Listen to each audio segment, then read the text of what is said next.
नमस्कार, मैं उपेंद्र कश्यप और आप देख रहे हैं फोर्थ व्यूज। बिहार विधानसभा चुनाव चरम की तरफ बढ़ रहा है। प्रश्न यह उठता है कि जिस तरीके की राजनीति बिहार में लालू यादव ने की, नीतीश कुमार ने की, उस संदर्भ में अगर आप देखें, बैकवर्ड बनाम सवर्ण की जो लड़ाई हुई, सवर्ण बनाम गैर सवर्ण कह लीजिए, अभी तो ताजा स्थिति है कि आनंद मोहन ने यहाँ तक कह दिया कि सत्ता का निर्धारण भूरा बाल करेगा। अशोक महतो आते हैं तो वो कहते हैं कि हम भूरा बाल ही साफ कर देंगे, पहले भी साफ कर चुके हैं, तो इनकी कोई हैसियत नहीं है। आनंद मोहन का बयान आपको अगर दिमाग में रखें इस बात को कि आनंद मोहन ने क्या कहा, वो कह रहे हैं कि सत्ता का निर्धारण हम करेंगे, भूरा बाल करेगा।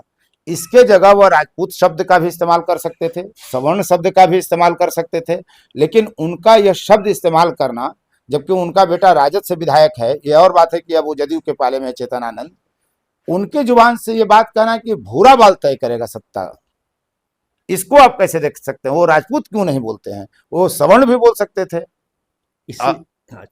वो इसलिए नहीं बोले राजपूत स्वर्ण कि ठाकुर के कुआं पर जो बयान आया था उनका, उसमें बुरी तरह से घिर गए थे और टूना पांडे इनको गाली देता था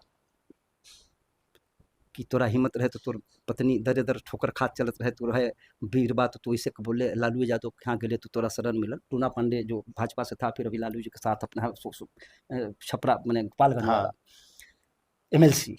तो ये रॉबिन हुड की छवि, जब लालू जी मुख्यमंत्री थे तो आनंद मोहन की छवि रॉबिन हुड की थी, और रॉबिन हुड की छवि में इनका सबसे मददगार कोई था तो भूमिहार जाति के लोग थे, जिनकी संख्या भी ज़्यादा थी, संपत्ति भी ज़्यादा थी।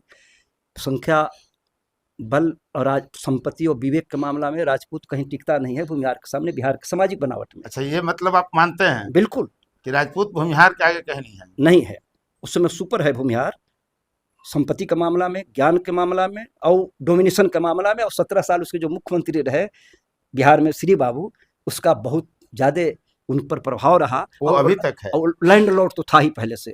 और गांव से जब वो गया तो समझ गया कि हम अब इस सत्ता में तो खेल में जातीय गणित में नहीं आएंगे। वो तय कर लिया, वो अपना सब बेटा के यहाँ ज़मीन बेचा, पटना में गया, दिल्ली में गया, सब शहर में बसा, बिजनेस शुरू किया, अपना बेटा को सब विदेश की डिग्री लाया। और जब प्राइवेटाइजेशन का दौर आया तो सब जगह उसका बेटा, कहीं से कंपनी का वो सीईओ, कंपनी का वो सीईओ, दवा की दुकान बम्बे में। राजपूत ऐसा नहीं कर सकते। राजपूत के पास चूंकि शिक्षा का स्तर उतना नहीं है आज भी, तो इस भूमिहार के मुकाबले शिक्षा का स्तर कम है राजपूतों में, और संपत्ति भी कम है, बहुत कम है। कुछ लोग के पास है, बाकी लोग में उसमें बहुत गरीबी है। और इसीलिए हिंदुस्तान में कहीं राजपूत बैकवर्ड में हुआ, मंडल आयोग में गिरी ब्राह्मण भी बैकवर्ड में आया। देश में जो जातीय जनगणना मंडल साहब के आयोग में हुआ तो उसमें ब्राह्मण राजपूत ही हुआ, भूमिहार बैकवर्ड में नहीं आया, जबकि ये भूमिहार कहीं नहीं है। जितना आबादी है पश्चिमी उत्तर प्रदेश से बिहार तक की बैकवर्ड में नहीं आया। और लालू यादव को जब सामाजिक न्याय की लड़ाई के नाम पर हुआ तो लालू यादव की सत्ता को भूमिहार एक दिन भी स्वीकार नहीं किया, लड़ते रहा। एक जात है जो अंतिम समय तक लड़ते रहा, और लालू यादव को जब तक जेल भेज को पदस्थ न किया तब तक वो शांत नहीं रहा। उसमें राजपूतों की कोई भूमिका नहीं थी। राजपूत की मोहरा उस समय बन के रॉबिन हुड के रूप में आया आनंद मोहन, और सत्येंद्र बाबू की पत्नी चुनाव लड़ रही थी तो उसको हराकर और मिथक साबित किया कि अब राजपूत के नेता सत्येंद्र से खत्म हो गए, अब नौजवान नेता हूँ। और लालू यादव मुख्यमंत्री थे, विधानसभा में जीत के आया, तो जब विधानसभा में प्रवेश करते विधानसभा के कुर्सी पर लात मारा आनंद मोहन लालू यादव के सामने, तो कहा कि अब मैं आ गया हूं। एक बार चंद्रशेखर जी के से उन्हें लालू जी ने कहा कि तेने आनंद मोहन को समझाइए, बहुत अग्रेसिव है। कहलन तेने तू समझा, क्योंकि लालू जी चंद्रशेखर जी के साथ एक बार एयरपोर्ट पर थे, हम खड़े थे, तो कहीं के का हो लालू का तो बोलत रहा तो बयान सुने पेपर ना हुजूर, अरे बाला बढ़िया ला गुला बोला साहब के माला पहनाओ, हम कुछ बोलल, ये सब पेपर उल्टी पलटी छाप देवलन, आई बात पर दिन यार। तो मैं ये कह रहा हूं कि लालू यादव भूरा बाल, उसी समय ये हाजीपुर में तय हुआ था कि लालू यादव ये बात बोले हैं। ये बात बोले नहीं थे, एक साजिश, इसका कहीं कोई प्रमाण नहीं है। एक साजिश हुआ थे, बात में प्रमाणित हुआ, वहां तय हुआ बैठ के कि ये बात बोलकर लालू पर टैग कर देना है। लालू यादव ये जो घोटाला की बात आई तो घोटाला शुरू हुआ था जगन्नाथ मिश्र के समय में, आप लोग भी बड़े पत्रकार हैं, और लालू यादव उस पर FIR किया, लालू जी जेल खुद गए और जेल ही गए, और कहा कि लालू यादव, और वो जेल में गया तो जगन्नाथ मिश्रा को बेल हो गया तुरंत। हाँ, मिश्रा वो तो बजाता नारा लगा था, और ये जो जगन्नाथ को बेल, लालू के जेल, और ये जो CBI का जो विश्वास जो था, इनके जेल भेजने सजा के बाद भाजपा के MP इसी बना, सब कुछ बना।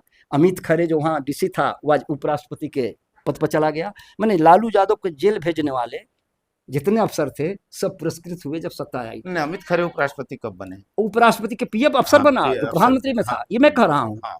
मैंने महत्वपूर्ण, पहले प्रधानमंत्री के यहाँ था और फिर अभी बने तो इसका चला गया। भूराबाल के बारे में एक घटना मुझे भी याद है कि यादव जाति के ही एक देश के बड़े पत्रकार हैं, और जब हमने उनसे ये बात पूछा कि आप ये बताइए कि भूराबाल लालू ने कहा था या नहीं कहा था, तो उन्होंने सही बात तो बताई जो आप कह रहे हैं कि तय हुआ, रणनीति बनी, और एक रणनीति, एक साजिश के तहत लालू को अटैक करने के लिए वो शब्द इस्तेमाल किया गया। लेकिन हालांकि उन्होंने इस बात को सार्वजनिक करने से मुझे रोक दिया कि नाराजगी हो जाएगी, ED CBI पहुंच जाएगी घर, इसलिए इसको रोक दो। बेचारा स्वाभाविक है, वो डरेगा ना कोई आदमी। अब देखिए, हम आपसे कोई बात बोल रहे हैं तो हम अगर जेल में मर भी जाएंगे तो हमको डर नहीं है, हमको ना किसी दल से डर है, ना CBI से डर है, जिसके पास कुछ है नहीं, खुलकर बात कर रहे हैं। हमको अगर टिकट का डर होता तो नहीं बोलते, हमको CBI का डर होता तो नहीं बोलते। हम भारत के स्वतंत्र नागरिक हैसियत से हमको जो उचित लग रहा है, क्योंकि हम गांधी को सत्य का पुजारी मानते हैं, सत्य वो किसी के न खिलाफ बोलते थे, न किसी के प्रति घृणा था, जो सत्य लगता था बोलते थे, उसका परिणाम चाहे जो भुगतना पड़े। तो ये भूराबाल जो शब्द कहे, फिर राजद का नेता उठता है अशोक महतो, जो खुद क्रिमिनल हैं, बाहुबली हैं, अगर आनंद मोहन तो बाहुबली अशोक मेहता भी हैं, वो कहते हैं कि हम भूराबाल ही साफ कर देंगे, पहले भी साफ कर चुके हैं। तो इससे तो जातीय तनाव और बढ़ेगा। मैं साइंस का विद्यार्थी होने के नाते कहूँगा कि हर क्रिया के विपरीत प्रतिक्रिया होती है।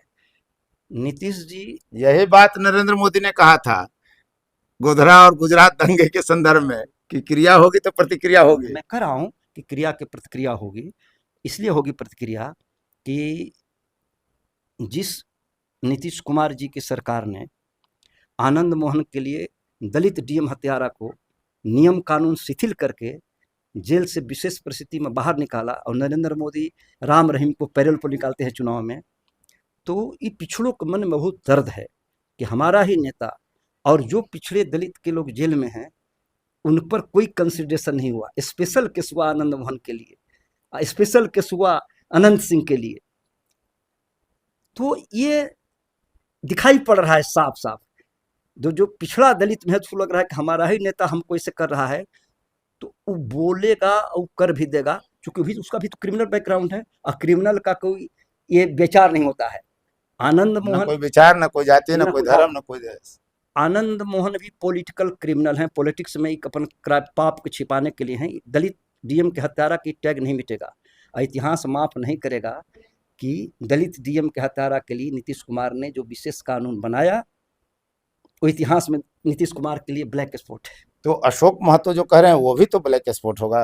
अशोक महतो को तो कहा ही गया है कि अपराधी हैं, इनके इतना कुछ किए हैं, और अशोक महतो को चुनाव में तो देखबे किए कि क्या दशा हुआ, चुनाव लड़े तो उनको पीटा भी गया, सब कुछ हुआ भूमिहार बाहुल इलाका में।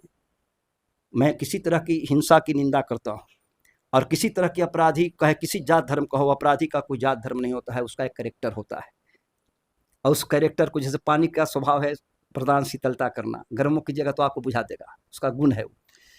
चलिए, बहुत बहुत धन्यवाद राजीव जी। यदि आपने अब तक चैनल सब्सक्राइब नहीं किया तो चैनल को सब्सक्राइब कर लें। पूरे बिहार विधानसभा चुनाव में एक से एक इंटरव्यू, एक से एक वीडियो, एक से एक जानकारी लेकर हम आते रहेंगे आपके बीच। बहुत बहुत धन्यवाद।